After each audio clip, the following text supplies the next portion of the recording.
Fire Emblem Fates Birthright is one of the easier Fire Emblem games, even on Lunatic Difficulty. So to spice things up, I'll be playing an Ironman challenge, meaning I cannot load saves or reset the game, and if I lose, the run ends. In addition to that, it will be a KMU, or a Kill My Unit challenge run. This is a variation of the more popular PMU, or Pick My Unit run, where other people pick the characters that you use. Instead, I allow people to kill my characters in real time by periodic votes, or by super chatting as I stream the game. In the character creation, I create a female avatar named Caspaesin with a plus speed boon and minus skill Bane with an apothecary talent. After a false start that doesn't count, I set up the bounty board, which puts characters into tiers based on their usefulness, with better characters being more expensive. Almost immediately, waves of super chats roll in and kill off nearly every character I have before the game has even really begun. I skipped chapters 1 through 5 of the Birthright route by going through Branch of Fate to start my run. These chapters are identical in every route, but more importantly, I get to retain my level 36 Azura that I obtained by dancing for 2100 turns in chapter 5. However, people in the chat have already paid $50 to kill her. In chapter 6, Corrin realizes instantly that King Garen is evil, a revelation that requires 10 chapters of navel gazing and a magical plot orb in the Conquest route. Chapter 7 begins with Corrin meeting Sakura, Hana, and Tsubaki, whose lives have already been paid for with a total sum of $20. The boss of this map is Silas, who has a parasocial relationship with the main character, as he thinks they're best friends when Corrin does not remember him at all. Every character that joins you at the start of chapter 7 has been paid for, so I kill all of them off. I have a bit of trouble killing off Azura because only a few enemies can even damage her, but I get it done by having Silas do it. Fortunately, Corrin can solo the map, play Dragonstone on heal tiles, which makes this map possible even under these circumstances. At the end of the map, Silas asks to be killed, so I oblige. Saizo and Orochi join, so I preemptively increase their bounty, because their utility is heightened with the lack of other living characters. However, all this does is incite the mob, and Saizo's life is bought at the premium price almost immediately afterwards. I take a quick look into chapter 8 of Birthright, and immediately nope out of there because I have a total of 2 living characters, Corrin and Orochi. To bolster my ranks, I decide to take a detour into Paralog 1 to obtain Mozu. As per the contractual agreement, I kill off Saizo and Silas at the start of the chapter, and train what remains of my roster. Unfortunately, as I was doing this, the Kill Hinoka and Kill Azama funds have reached completion, meaning that I would have even fewer characters to work with in the next story mission. To increase my survival odds, I decided to do a few skirmish maps to get Mozu and Orochi to a more reasonable level, but this backfires tremendously. Right after I begin the first skirmish map, suddenly a YouTube user with a large amount of disposable income paid 100 euros to quote-unquote yeet Orochi, and so I did. Almost immediately afterwards, partially because I was quite tilted at this point, I accidentally left Mozu in range of a knight with a javelin, and she gets dual striked into oblivion. This death was for free. This unfortunate sequence of events has left me in an even worse position than when I started, with only Corrin alive and Setsuna as the only other usable character for chapter 8. I start off chapter 8 of Birthright, and by legal mandate kill off Hinoka and Azama. I recruit Setsuna, who comes hilariously underleveled and underpowered, meaning that the bulk of the work will have to be done by Corrin. Fortunately, I appear to have overestimated the difficulty of chapter 8, as many enemies are stationary until you go into their range and they can be picked off individually. Upon beating the map, we recruit Hayato, who is also kind of a shit unit, but I'll take what I can get. I decide to use DLC items and train in skirmish maps to hopefully survive the next chapter, and I train Hayato as a Dark Flyer and Setsuna as a Dread Fighter.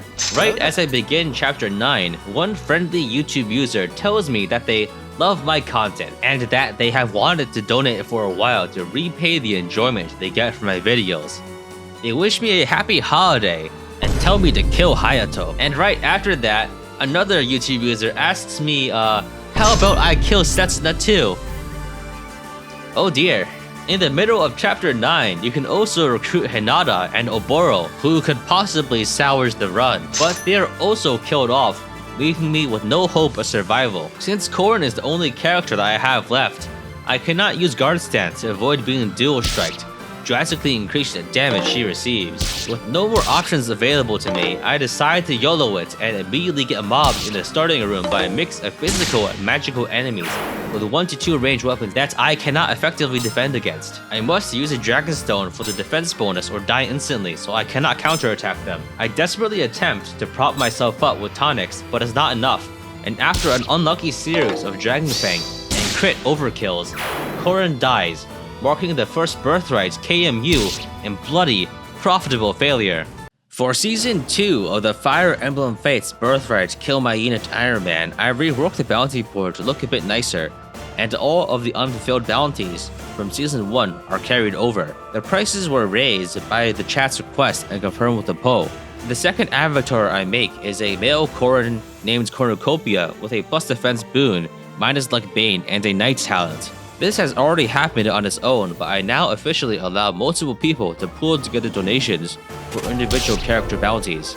I desperately rush through Chapter 6 in the hopes that I can outpace the super chats and get at least some use out of my characters in the early game before they die, but this strategy has limited effectiveness. Sakura, Felicia, and Rinka are all killed off, and Azura is shot by 11 donations, ending her before I can get any use out of the overpowered level 36 singer.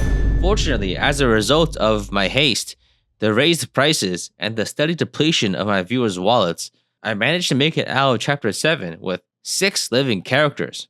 Amazing. Now that I'm not running solo in this Birthright KMU, I try to bolster my ranks to the point where I can use all of my deployment slots.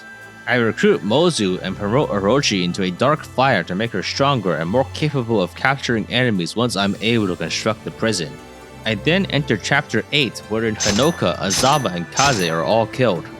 One member of the chat who is a fan of the character Silas attempts to coax me into using him by donating whenever he levels up, fully aware of the fact that I don't take money to keep characters alive, something I have said repeatedly and loudly, and in fact put into the FAQ section of the description. This act of blatant favoritism soon backfires and draws attention of a more nefarious and malevolent kind. There is one particularly relevant Japanese proverb that applies to this situation. The nail that sticks out gets hammered down. In this specific case, the proverbial nail is Silas, and the proverbial hammer is a fact that other members of the chat pile in and pay money to have him killed. Truly, the lesson we must all take from this is that hate is stronger than love. To further my goal of eventually being able to use all my deployment slots, I decided to do the Anna on the Run DLC map to recruit Anna, whose voice actor Karen Strassman has been criticized for promoting NFTs. Appropriately, since the future predicts the past, in this map, you fight an army of 14 bandit brother berserkers with identical stats, but small variations in their names and weapons. The enemies scale to your story progression, but this map is actually quite challenging early on. You must rout the enemy while ensuring that Anna lives, which is difficult because she is quite fragile, just like the bubble upon which speculative cryptocurrencies are built. Fortunately, whenever she takes damage, she simply pulls the rug and escapes to a different pump and dump scheme. I end up needing to sacrifice Hayato to ensure my squad's safety, but the inflated stats of pay-to-win DLC classes gives me enough damage to fight the berserkers evenly. I get most of the enemies stuck on Corrin, who tanks them with the Dragonstone, and slowly clear them out. All of this work rewards me with Anna, a level 10 outlaw whose personal skill gives her a luck % chance of obtaining currency when defeating enemies, which seems nice, but just like the futile, meaningless effort we expend in the struggle of our daily lives, it is irrelevant in the grand scheme of things, as all will become dust and any record of our mortal toil will be forgotten as memories fade away in the cold, unfeeling winds of time. I complete a handful of skirmish maps to train my characters and capture generics, and then begin Chapter 9 of Birthright, where Zola has impersonated the Duke of Izumo. Hinoka accidentally sees through the disguise by assuming that no royalty with any self-respect would behave in this way and ambushes the ambush. I blow my way through the starting room with 10 times as many characters as I had last time and get into a fairly stable situation. After the initial danger, there's not too much to deal with aside from a small trickle of reinforcements and blocks of stationary enemies. Hinata and Oboro join the army, but are immediately killed off since their bounties have been carried over from the last run. After defeating Zola, Leo tries to kill him like he does in every other route, but Korin decides to keep him around even though he's obviously going to betray him. Izana, now freed from captivity, ponders his orb a little to consult the ancient gods, who ignore him and just give him snippets of lyrics from Lost in Thoughts all alone, which shockingly appear to refer directly to Korin. I decide to spruce up this particular Birthright stream by temporarily reintroducing the face cam, and also adding a hand cam so people can observe the blazing fast EPM required to play this turn-based game at maximum efficiency. In Chapter 10, Takumi shows up, possessed, so we first put him to sleep temporarily, and later, permanently. You also fight Mokushu ninjas, but honestly, who even gives a shit about that side plot? I do a few more skirmishes and then play Chapter 11, where we fight a bunch of enemy fires on a boat. Valite soldiers show up randomly for some reason, but you won't find out why unless you pay $20 for the Revelation DLC. Normally, I would go through and make fun of each individual chapter in detail, but Birthright makes that kind of unsatisfying, because 2/3 of it is actually just pointless filler, and if the writers aren't going to try, I'm not going to either. To inject some more raw power into my Birthright KMU, I tried to recruit some Amiibo characters who are all quite strong. The only issue is that their recruitment chapters are pretty tough, and I don't have a level 37 Azura to trivialize it for me. Ike's chapter pits you against the Radiant Hero and a bunch of Grill mercenary facsimiles. They are split into 2 groups, meaning that you can defeat them in detail, which, well, is exactly what I do. I take down the left side pretty easily, and the right side moves in to pursue me. However, the store-brand Grill mercenaries do not move as a group and separate themselves, allowing me to defeat them one by one. I take down Ike, allowing me to recruit him. Ike is strong enough that I can hopefully use him to help snowball the rest of the Amiibo chapters, as my team will get stronger with every recruitment, allowing me to complete the future Amiibo recruitment chapters more easily and reliably. Following through on this logic, I start Robin's recruitment chapter and almost immediately get Ike killed. In Robin's Amiibo chapter, we can only deploy 4 characters to square off against not Lissa, not Frederick, and not Crom, who is paired up with Robin. They will all stay stationary unless you move into their range, which is a problem, because I don't have characters that can take more than 1 hit. I walk slightly over the water to lure Robin into attacking, and since Frederick can't cross water, he'll have to walk around. I used Ike as a lure, and he one-shots Robin in retaliation, but unfortunately Frederick also moves in, resulting in his untimely demise. Once Not Frederick swings around, I surround him and take 3 shots at one range to take advantage of his 2 range-only spear, and take him down. Not Crom and Not Lisa are cleaned up afterwards. This will be the extent of my Amiibo gathering journey, because Marth's and Lucina's chapters are still too difficult. Even though I have lost Ike, I now have gained Robin, who I definitely will not lose next chapter to a similar blunder. Over the past few chapters, I have managed to build enough support points to get Mozu to an S-rank support with Korin, but she is killed off by chat roughly 20 seconds after the support is completed. I start chapter 12, where the setup of the previous few chapters converges into a bizarre resolution. Zola disguises Azura to look like some dancer lady so she can frame King Garen for copyright infringement and file a DMCA claim to send him to the YouTube jail. But Garen is unaffected because Zola has betrayed Korin, but has also been charmed enough to beg Garen to spare Korin, resulting in his death. Yeah, this is too fucking stupid. I'll just pretend this didn't happen.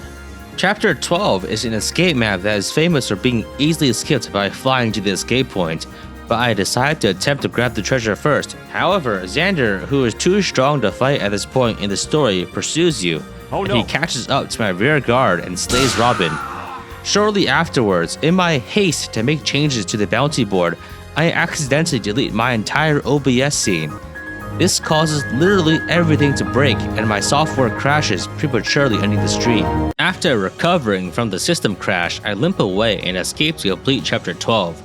I capture 2 Great Knights that I attempt to recruit and use, but chat kills them off. In my desperation, I construct the Anherior shop and purchase the generic archer Jitaro. I buy 1, and then 2, and then many more.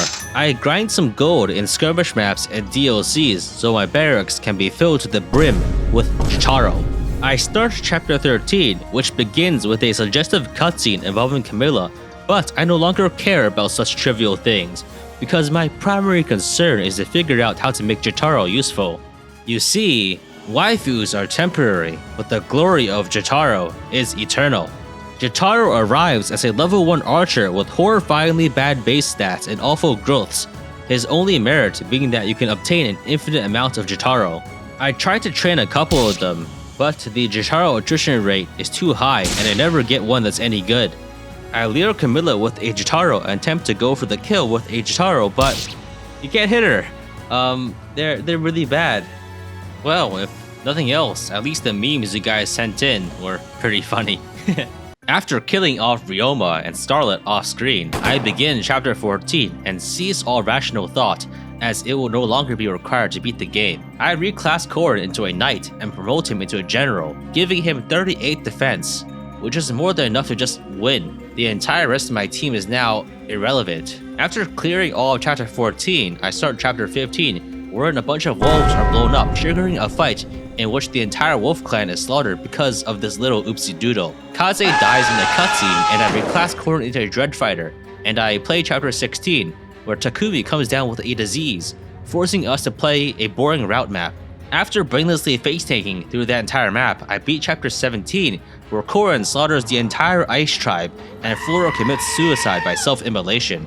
As I begin chapter 18, I start taking shots of whiskey to numb my senses as I beat the map in 2 turns by walking up to Leo and attacking him. As there is no longer any content remaining that's interesting story-wise, and no challenge remaining gameplay-wise, I will be heading towards the finale at record speed. In chapter 19 of Birthright, Leo uses a plot device to teleport Corrin to the Rainbow Sage so he can obtain his power, but it turns out that the true power was within him all along. In other words, we have played this boring route map for nothing. The same plot device teleports us back to where we were, and we proceed to chapter 20, where Iago tricks everyone into getting devoured by a dead dragon that was turned into a building. In this map, you fight infinitely spawning faceless while being digested by stomach acid, before the boss becomes aggressive and kills itself by attacking you, ending the chapter. Next up is chapter 21, a lava map where you just fly up to the boss and beat him up.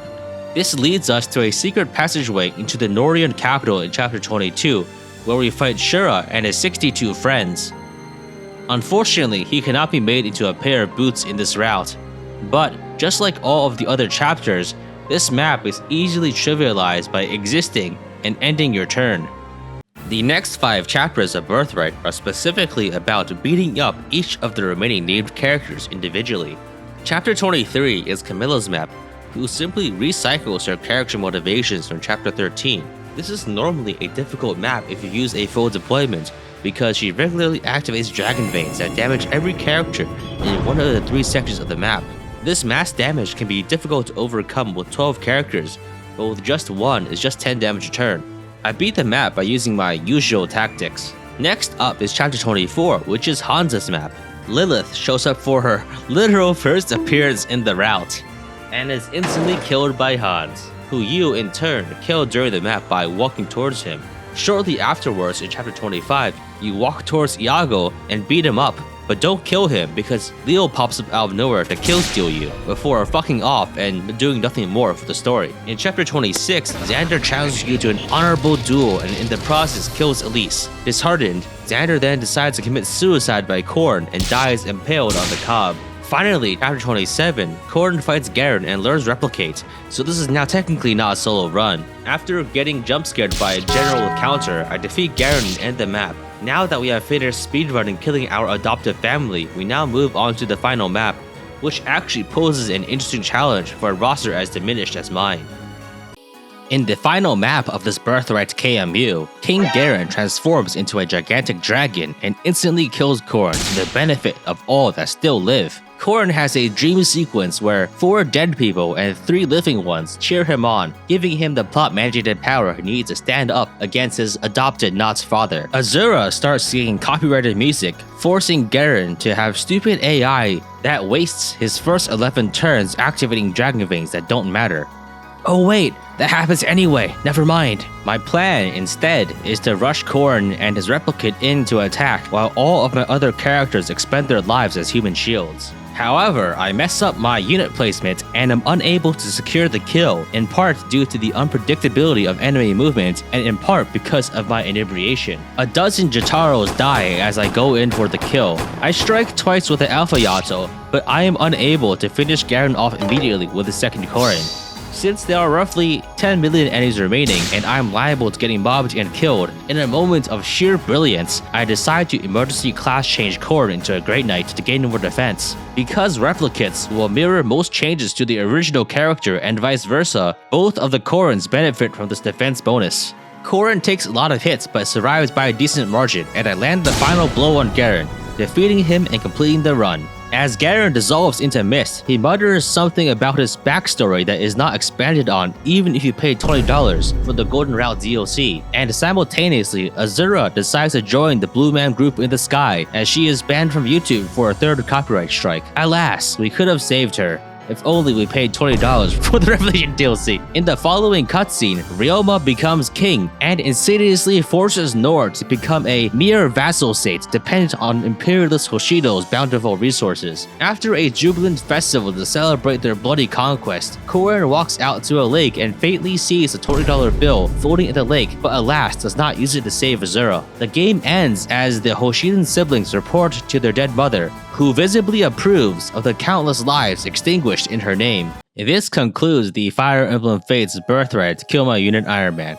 In addition to making me a lot of money, this project was extremely fun and will hopefully be a staple of the channel going forward. I estimate that across this run, approximately 200 separate donations were made for a total sum of roughly 2,000 United States dollars before YouTube's cut and taxes. Thank you all for your generous contributions. But more importantly, this was really funny. I got into YouTube to make people laugh, but the sheer scale of this collaborative storytelling is something I could never even have dreamed of a year ago. But enough of that, I'm going to complain about the game now.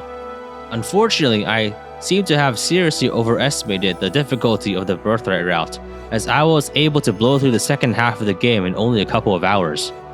Revelation is probably a better choice for this kind of run because of the higher cast size and increased difficulty of core solo runs. This is in part because Birthright's story just wasn't as fun to make fun of as Conquest's, but I plan to generally keep the video summaries a bit shorter in overall length from now on.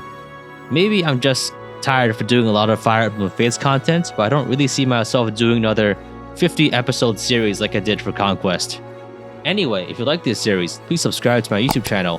For semi-comedic musing, check out my Twitter, and if you want to support future video production, consider becoming a YouTube member, contributing to my Patreon, or participating in the next KMU. Thanks for watching, and see you all in the next one.